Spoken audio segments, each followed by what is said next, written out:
He said, man, that sure is some good-looking stagecoach. That's what they call a motorhome.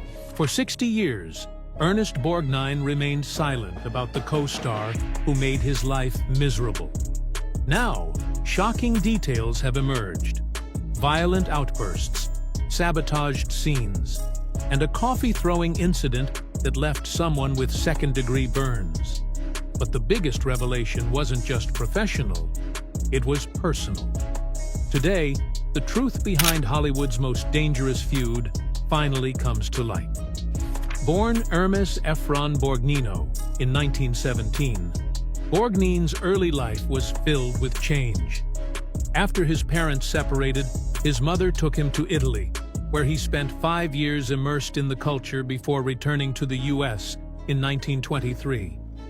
Despite a childhood focused on sports rather than acting, he enlisted in the U.S. Navy in 1935. Serving for a decade, World War II shaped his discipline and toughness, traits that later defined his military roles on screen. After the war, acting was never in his plans, but his mother saw his strong personality and urged him to give it a shot. He trained at the Randall School of Drama and worked at the Barter Theater, taking any job he could, from painting sets to scrubbing toilets. His breakout moment came with The Glass Menagerie, leading to a Broadway debut in Harvey. Hollywood soon followed, and in 1953, he made an unforgettable impression as the sadistic Sergeant Fatso Judson in From Here to Eternity, a performance so intense it left Frank Sinatra refusing to speak to him off-camera. Borgnine's career-defining moment came in 1955 with Marty, where he played a kind-hearted butcher looking for love. Initially overlooked for the role, he won over producers with his natural charm. The film became a surprise hit, earning him an Academy Award for Best Actor, beating Hollywood legends like James Dean and Spencer Tracy. This cemented him as a leading man, proving that heart and talent mattered more than looks or star power. In television, he found a new audience with McHale's Navy, where his real-life Navy experience made him perfect for the role. He suffered a serious on-set accident, but remained dedicated. Later, he starred in Airwolf and voiced Mermaid Man in SpongeBob SquarePants, a role inspired by his grandson. His influence even extended to the U.S. Navy, which used McHale's Navy as inspiration for classified training exercises. Despite his professional success, Borgnine's love life was turbulent. Married 5 times, his relationships ranged from lasting devotion to scandal. His first wife, Rhoda Kemmons, was with him before fame, and they had a daughter together.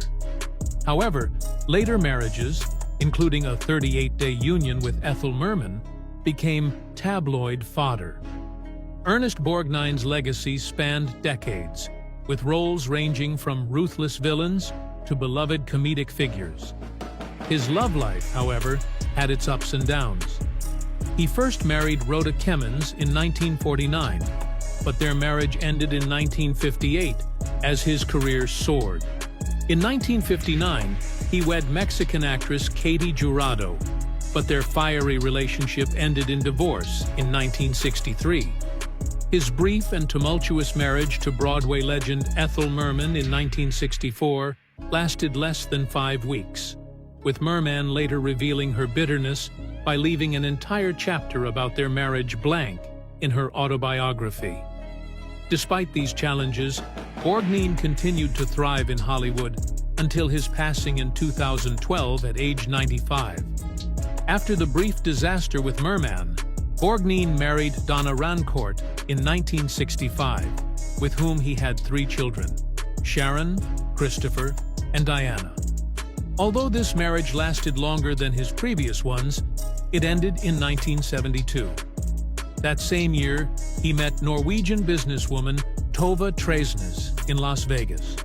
She initially hesitated due to his reputation, but he won her over, and they married in 1973. Unlike his past relationships, this marriage brought him stability. Tova built a successful beauty business, and Borgnine became her biggest supporter, even joking that he was the oldest living Avon lady after appearing in her ads. Their love endured for nearly 4 decades until Borgnine's passing in 2012. In his final interview, he credited Tova as the reason he kept going, proving that after years of searching, he had finally found lasting love. Ernest Borgnine had challenging on-set experiences, notably with Shelley Winters during the Poseidon Adventure, 1972. While they played a married couple, their relationship was strained, with Winters' meticulous approach often clashing with the screenwriter. Borgnine found her exhausting, but later acknowledged her talent, especially after her Academy Award nomination.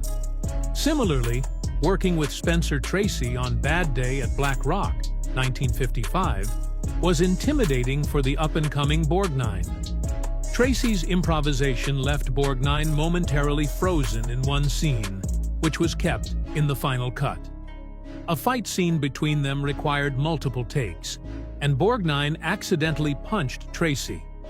Despite the tension, Tracy recognized Borgnine's potential and recommended him for Marty, 1955, which won Borgnine an Oscar. Borgnine also found himself caught in the middle of one of Hollywood's most notorious feuds while filming Johnny Guitar, 1954.